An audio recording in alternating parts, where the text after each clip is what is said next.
Hello दोस्तों, MCQs की जो आपके इम्पोर्टेंट सीरीज़ चल रही है, वो आपके जो आने वाले एग्ज़ाम्स है जैसे कि पीए हो गए, एमटीएस हो गए या फिर पोस्टमैन हो गए, इसके लिए बहुत ज़्यादा इम्पोर्टेंट है। इसलिए ये हम जो एमसीक्यूज़ की सीरीज़ है वो लेके आए हैं आपके लिए। यदि आपको ऐसा लगता है कि ये इंग्लिश सेक्शन है और आपको समझ में नहीं आ रहा, तो हम केवल ये चाहते हैं कि आप कमेंट सेक्शन में बताएँ कि आपको ये समझ में नहीं आ रहा, तो हमको भी लगे कि आपको हिंदी मतलब हिंदी में ही समझ में आ रहा है, इंग्लिश में नहीं आ रहा। क्योंकि हिंदी में क्या होता है कंबाइन करते हैं तो वो थोड़ा बहुत लेंदी हो जाता है, तो इसको इसलिए इंग्लिश में रखा गया है। तो आप थोड़ा कमेंट सेक्शन में बताइए कि आपको समझ में आ रहा है, नहीं आ रहा, तो थोड़ा हमें भी आइडिया हो जाएगा, ठीक है? तो ये सबसे पहले आप ये काम करें और जो क्वेश्चन है वो आपके लिए बहुत ज़्यादा इम्पोर्टेंट है, तो इसको अगर आपको आता है तो बहुत अच्छा है और नहीं आता तो आप अच्छे से अच्छे प्रैक्टिस करें, ठीक है? तो शुरू करते हैं, हमारा पहला क्वेश्चन है। पहला क्वेश्चन आपके in a philatelic publication in what colour should photographs और illustration of postage stamp be? यानी कि जो आपके स्टाम्प से रिलेटेड जो भी फिलाटेलिक काउंटर होते हैं जहाँ पर आपकी छपाई होती है, एक तरह से वो एक तरह से म्यूजियम होता है स्टाम्प्स का। तो वहाँ पर जो फोटोग्राफ्स होती है यानी कि कौन सा टिकट है जो अटल बिहारी उसके ऊपर है, कोई वल्लभ भाई है, महात्मा गांधी है, तो उनके जो फोटोग्राफ है वहाँ पर एक तरह से नमूना रखते हैं वहाँ पर। तो वो कौन से कलर में होता है, तो वो आपको वो बताना है। पहला है रेड कलर यानी कि लाल कलर में, दूसरा आपके ब्लैक यानी कि काला, तीसरा है आपके ब्लू और चौथा है आपके पिंक। तो वो कौन से कलर में होता है, वो आपके होता है ब्लैक कलर में, ठीक है? जो भी आपके इलस्ट्रेशन से रिलेटेड होते हैं, नमूने होते हैं जो कि, वो आपके हमेशा ब्लैक कलर में होते हैं। तो ये आपको ध्यान देना, ठीक है? तो इसका आंसर आपके हो जाएगा बी, ठीक है? चलते हैं नेक्स्ट क्वेश्चन।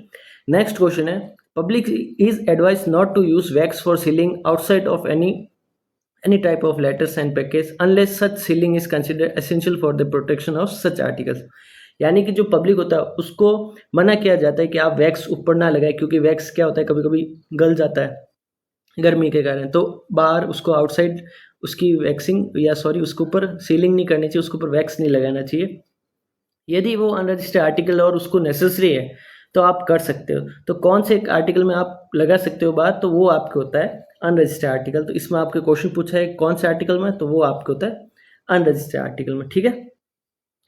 तो चलते हैं नेक्स्ट क्वेश्चन। नेक्स्ट क्वेश्चन है आपके when using wax for stamping the outside of an unregistered letters and package, a thin transparent soft paper should be placed over the wax before affixing the stamp, which must be followed for mail destined for the foreign countries which have to pass through। अब इन्होंने ऐसे बोला है कि आप unregistered article जो होते हैं, नॉन रजिस्टर्ड आर्टिकल या फिर अनरजिस्टर्ड जो आर्टिकल्स होते हैं, उनके ऊपर आप सबसे ऊपर वैक्स लगा देते हो। अब वैक्स लगाने के बाद उसके ऊपर आप डायरेक्ट छपाई तो नहीं कर सकते, तो छपाई करने से पहले हम उसके ऊपर पहले क्या लगाते हैं, एक टिश्यू लगाते हैं, ठीक है? टिश्यू पेपर लगाने के बाद उसके ऊपर स्टाम्प लगाते हैं। तो अब वो स्टाम्प लगाते हैं, तो ऐसे कौन से फॉरेन कंट्रीज़ में ऐसी कौन सी मतलब वो कौन से क्लाइमेट होते हैं जिससे कि वो वैक्स आपकी इजीली फिर गलता नहीं है, तो कौन से क्लाइमेट्स होते हैं आपको ये बताना है। तो सबसे पहले वो होते हैं बहुत ही ठंडे क्लाइमेट, ठीक है? फिर वेरी कोल्ड क्लाइमेट, ये दोनों आपके सेम हो गया। वेरी ठंडे, इसमें दोनों का यही मतलब है कि दोनों आपके ठंडे हो गए, ठंडे रूट्स जो होते हैं वो। या फिर वेरी हॉट क्लाइमेट, जो आपके गर्म रूट होते हैं उनके लिए। तो इसका आपका आंसर आ जाता है वेरी हॉट क्लाइमेट। यानी कि इन्होंने ऐसे बोला है कि सॉफ्ट पेपर उसको ऊपर रखते हैं तो वो क्या होता है, वैक्स जो है होता है वो जल्दी जल्दी गलता नहीं है। उससे क्या होता है, वो हॉट जो क्लाइमेट होता है, जो गर्म वाले मौसमी रूट्स होते हैं, तो उसको भी वो झेल लेता है, ठीक है? अंदर तो वो गल जाता है लेकिन ऊपरी तौर पर वो थोड़ा थोड़ा गलता है, तब तक वो वहाँ पर डेस्टिनेशन तक पहुँच जाता है, ठीक है? तो इसका आपका आंसर हो जाएगा सी। चलते हैं नेक्स्ट क्वेश्चन। नेक्स्ट क्वेश्चन है आपके if airmail articles bearing postage stamp of high value affixed on them may be presented across the counters of the post office in presence of the person presenting of the article for। अब देखिए कोई airmail articles है जिसके ऊपर post stamp है जो high values के हैं, ठीक है? उसकी वैल्यू बहुत ज़्यादा है, ठीक है? अब काउंटर पे उसको प्रेजेंट करेंगे पोस्ट ऑफिस।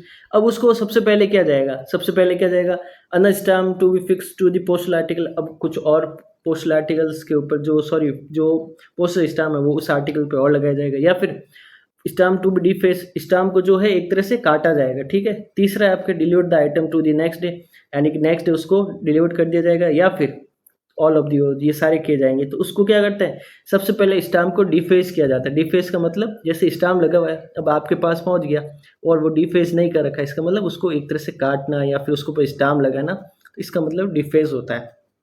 ठीक है, डिफेस का करने के बाद ही उस आर्टिकल को डिलीट किया जाएगा। तो इसका ऑप्शन आपके हो जाएगा बी। ठीक है, बी इसका राइट आंसर है। फिर चलते हैं नेक्स्ट क्वेश्चन। नेक्स्ट क्वेश्चन है, the post office shall have no objection in accepting any large number of letters and package posted at the post office और at the counter for which postage stamp and late fee have not been paid. यानी कि post office एक तरह से कोई objection नहीं करता है, ठीक है, मना करता ही नहीं कि बहुत ज़्यादा तादाद में आप आर्टिकल लेके आए जिसका कि पेमेंट दे ही नहीं रखा, भुगतान नहीं कर रखा, या फिर जो लेट फीस है वो भी भुगतान नहीं करेगी, तो पोस्ट ऑफिस को कोई ऑब्जेक्शन नहीं है। तो ये बात सही है क्या गलत है, ये आपको सोचना है। तो इसका आंसर आपका क्या हो जाएगा, फॉल्स। ये एकदम गलत बात है। पोस्ट ऑफिस कभी नहीं चाहेगा कि आप ऐसे आर्टिकल वहाँ भेजें जिसका भुगतान ही ना किया जाए। ठीक है, तो इसका आंसर आपका हो जाएगा फॉल्स। फिर चलते हैं नेक्स्ट क्वेश्चन।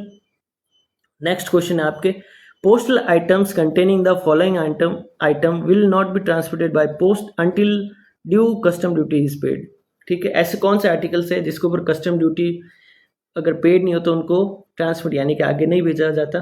तो पहला ऑप्शन आपके कॉइन जो सिक्के होते हैं उनको, फिर बुलियन को नहीं भेजा जाता, या फिर प्रीसियस जो स्टोन होते हैं, कीमती पत्थर जो होते हैं उनको नहीं भेजा जाता, या फिर डी ऑप्शन जो है इन सभी को नहीं भेजा जाता। तो आपके कौन तीनों ऑप्शन आपके सही है। कॉइन को भी नहीं भेजा जाता, बुलियन को भी नहीं भेजा जाता, प्रीसियस स्टोन को भी नहीं भेजा जाता, सबको भेजा जाता है। ठीक है, और वो भेजा कैसे जाता है, देखिए ऐसे नहीं भेजा जाता है। भेजा कैसे जाता है, वो होता है इंश्योर्ड।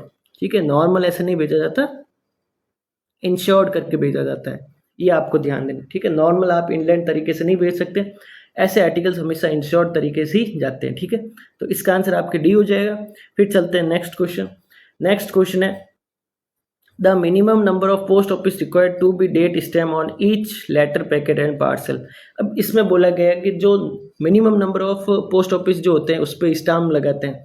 अब वो स्टाम्प कौन कौन से होते हैं, स्टाम्प आपके दो होते हैं। एक तो सबसे पहले पैकिंग वाला, ठीक है, जो जहाँ पर या फिर बुकिंग जहाँ होती है, बुकिंग ऑफिस आपके सबसे पहले जहाँ बुक होती है, और लास्ट वाला आपके जहाँ पर उसकी डिलीवरी होती है। तो ये पोस्ट जो ऑफिस होते हैं वो आपके सील लगाते हैं। तो एक तो डिलीवरी ऑफिस हो गया और दूसरा आपके हो गया बुकिंग ऑफिस। तो कितने स्टाम्प्स लगते हैं वहाँ पर, 2 स्टाम्प लगते हैं। तो इसका आंसर आपके क्या हो जाएगा, 2। ठीक है, तो चलते हैं नेक्स्ट क्वेश्चन। नेक्स्ट क्वेश्चन है, mail bags are subjected to a lot of pressure and rubbing during transit, so all the items that are likely to be subjected to pressure should be packed in a fragile wrappers। fragile का मतलब होता है एक तरह से जल्दी फटने वाले, टूटने वाले। ठीक है, तो मेल बैग्स को क्या एक तरह से ऐसे पैक किया जाता है कि वो जब भी उसके ऊपर घर्षण हो, जैसे उसको फ्रिक्शन बोलता है, बैग एक थैले एक दूसरे टकराए करेंगे और वो आराम से फट जाए। ठीक है, तो ऐसे फ्रेजाइल वेपर्स का मतलब ये होता है। तो ऐसे तो पोस्ट ऑफिस मना करता है कि नहीं करने, तो इसका क्या हो जाएगा, आपके फ्रेजाइल वेपर्स में नहीं भेजना चाहिए। तो ये बात जो उन्होंने कथन बोला है वो आपके एक तरह से फॉल्स है। ठीक है, तो इसका आंसर आपके हो जाएगा फॉल्स। ठीक है, आपको बातों का ध्यान रखना है, क्या बोला है क्वेश्चन में उसके हिसाब से आपको आंसर देना है। ठीक है, चलते हैं नेक्स्ट क्वेश्चन। नेक्स्ट क्वेश्चन है, if a customer post an article which is fragile article then the post office has to take special care to protect it. Fragile का मतलब, अब जैसे मान लीजिए मैंने कांच भेजा है, कांच वाला आर्टिकल आपके एक तरह से पोस्ट ऑफिस में अलाउड नहीं है। अब आप उसको भेज रहे हो तो पोस्ट ऑफिस उसकी प्रोटेक्शन करेगा, नहीं, वो प्रोटेक्शन उसकी नहीं करता। तो एक तरह से फ्रेजाइल आर्टिकल जो होता है वो आपको भेजा ही नहीं जाता। अगर आप भेजते हो तो उसकी पूरी जिम्मेदारी आपकी रहती है, यानी कि जो कस्टमर होता है उसकी रहती है, पोस्ट ऑफिस उसकी कोई भी रिस्पॉन्सिबिलिटी नहीं लेता। तो ये जो कथन है वो आपके एक तरह से फॉल्स हो गया। ठीक है, तो इसका भी आंसर आपके हो जाएगा फॉल्स। तो इसका आंसर आपके हो गया बी। ठीक है, तो चलते हैं नेक्स्ट क्वेश्चन। नेक्स्ट क्वेश्चन है आपके, when wax cloth is used to protect a parcel packet और letter then it should be used as which covering of the object. अब जो वैक्स क्लॉथ होता है वो एक तरह से प्रोटेक्ट करता है पार्सल को और पैकेट को। तो वो क्या करते हैं, अब जैसे मान लीजिए एक पार्सल है, ठीक है, अब इसके ऊपर वैक्स क्लॉथ लगाना है, तो आप कहाँ लगाएंगे, वो आप लगाएंगे एक तरह से यहाँ पर, देखिए इस पोर्शन में आप लगाएंगे वैक्स क्लॉथ और उसके ऊपर एक पैकिंग करेंगे, किसकी, नॉर्मल पैकिंग जो होती है उसके ऊपर करेंगे। ठीक है, इससे क्या होगा, इसका आइटम बाहर नहीं आ पाएगा। ठीक है, तो ये आपने कहाँ लगाया, ये इनसाइड लगाते हैं, हमेशा इसको इनसाइड लगाते हैं। तो आपका आंसर इसमें क्या हो जाएगा, inside the object. Sorry inside the packet जो होता है उसके इनसाइड, है ना। तो ये आपको ध्यान रखना है, बाहरी रूप में उसको हमेशा नहीं करना चाहिए।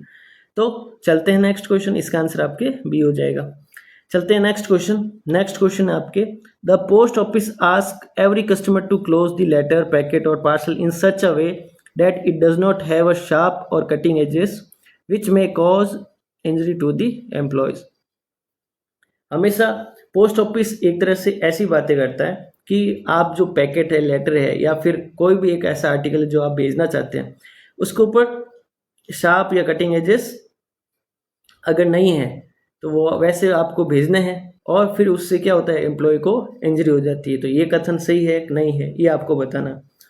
तो ये एक तरह से बात एकदम गलत है, फॉल्स है। यानी कि आपको हमेशा जो शार्प वाले हो गए, कटिंग एजेस हो जाती है, जो कोने होते हैं, उनको एक तरह से सही करके ही लाना चाहिए, क्योंकि वो क्या करते हैं, वो इंजरी कर सकते हैं, दूसरे जो एम्प्लॉय है, पोस्टल एम्प्लॉय, उसको कर सकते हैं। इसमें ऐसे बोला गया है कि हर एक पोस्ट ऑफिस हर एक कस्टमर को ये बोलता है कि आप शार्प कटिंग एजेस जो है उनको करा के लाइए, और उससे फिर क्या होता है, उससे जो इंजरी होती है वो हो जाती है। ठीक है, तो ये आपको ध्यान देना। तो इसका आंसर आपका क्या हो जाएगा, फॉल्स हो जाएगा। ठीक है, फिर नेक्स्ट क्वेश्चन है, when using wax for stamping the outside of non registered letter and package it should be applied over the wax before stamping. ठीक है, अब इसमें क्वेश्चन क्या पूछा गया है, अगर आप एक वैक्स लगाते हो, ठीक है, outside and non registered article, ठीक है, आपने वैक्स लगा दिया, अब मेरे को उसके ऊपर छपाई करनी है, छपाई यानी कि स्टाम्पिंग करनी है। तो स्टाम्प करने से पहले मैं क्या लगाऊंगा, स्टाम्प लगाने से पहले मैं एक लगाऊंगा, क्या लगाऊंगा, कॉटन या फिर सॉरी थिन पेपर लगाऊंगा, थिन टिश्यू पेपर या थिन पेपर लगाऊंगा। उसके ऊपर हम क्या कर सकते हैं, फिर वैक्स उसके ऊपर एक तरह से स्टाम्प लगा सकते हैं। ठीक है, उसके ऊपर छपाई हो सकती है या स्टाम्पिंग कर सकते हैं उसको। ठीक है, तो ये आपको ध्यान देना है। वैक्स के ऊपर क्या होगा, थिन पेपर लगाएंगे, उसके ऊपर हम स्टाम्प लगा सकते हैं, ठीक है, या सील लगा सकते हैं, तो दोनों कर सकते हैं। तो हम क्या लगा सकते हैं, देखिए पहला option, thin piece of transparent glass, नहीं कर सकते, ग्लास टूट सकती है। Thin opaque piece of wood, अब थिन ओपेक का मतलब होता है पारदर्शी, ठीक है, वुड लकड़ी लगानी चाहिए, नहीं। फिर है तीसरा, thin piece of transparent paper, आप पेपर लगा सकते हो, ट्रांसपेरेंट भी हो सकता है, टिश्यू पेपर भी हो सकता है, जो कि उसको बियर कर सकते हैं, उसका जो प्रेशर है वो बियर कर सकता है। तो इसका आंसर आपके हो जाएगा सी। ठीक है, तो ये आपके ऑप्शन हो जाएगा आपके सी। फिर चलते हैं नेक्स्ट क्वेश्चन। नेक्स्ट क्वेश्चन है, coins can be send by inland post. ठीक है, कॉइन्स सेंड कर सकते हैं, नॉर्मल ऐसे नहीं भेज सकते। ठीक है, अब वो किससे भेज सकते हैं, वो आप भेज सकते हो, पहला ऑप्शन इसमें दे रखा है, अनरजिस्टर्ड मेल से भेज सकते हैं, दूसरा आपके इंश्योर्ड पोस्ट, तीसरा है रजिस्टर्ड पोस्ट, या फिर भेज ही नहीं सकते, नन ऑफ दी अबव। ठीक है, तो वो कौन से, जैसे कॉइन हो गया, आपके बुलियंस हो गए, आपके प्रीशियस स्टोन हो गए, वो आपको इंश्योर्ड आर्टिकल के थ्रू ही, इंश्योर्ड पोस्ट के थ्रू ही आप भेज सकते हैं। ठीक है, तो ये आपको ध्यान रखना है, इंश्योर्ड पोस्ट। ठीक है, तो इसका आंसर आपके क्या हो जाएगा, B is the right answer. फिर चलते हैं नेक्स्ट। तो नेक्स्ट क्वेश्चन है आपके, coins, bullion, precious stone, gold, silver articles and bank notes can be send by inland post. यानी कि जो आर्टिकल आपके कॉइन बुलियंस हो गए, सिक्के हो गए, आपके कीमती पत्थर हो गए, चांदी हो गया, सोना हो गया, या आपके नोट्स हो गए, ठीक है, बैंक्स के, तो आप किससे भेज सकते हैं। तो पहला ऑप्शन आपके इंश्योर्ड ओनली, फिर पार्सल से कर सकते हैं, स्पीड पोस्ट से कर सकते हैं, या फिर रजिस्ट्रेशन से कर सकते हैं। तो ये जो आपके कॉइन्स हो गए, कोई भी आपसे इनसे रिलेटेड आता है, वैल्यूएबल जो आइटम्स होते हैं उनसे रिलेटेड होता है, तो वो एक तरह से इंश्योर्ड होते हैं। ठीक है, इंश्योर्ड आर्टिकल हो सकता है, और वो आपको इंश्योर्ड ही करने हैं, ऐसे नहीं भेज सकते नॉर्मल। ठीक है, तो आज के लिए इतना ही। नेक्स्ट वीडियो में हम कुछ और इंपॉर्टेंट टॉपिक्स के बारे में बात करेंगे। तो थैंक यू सो मच।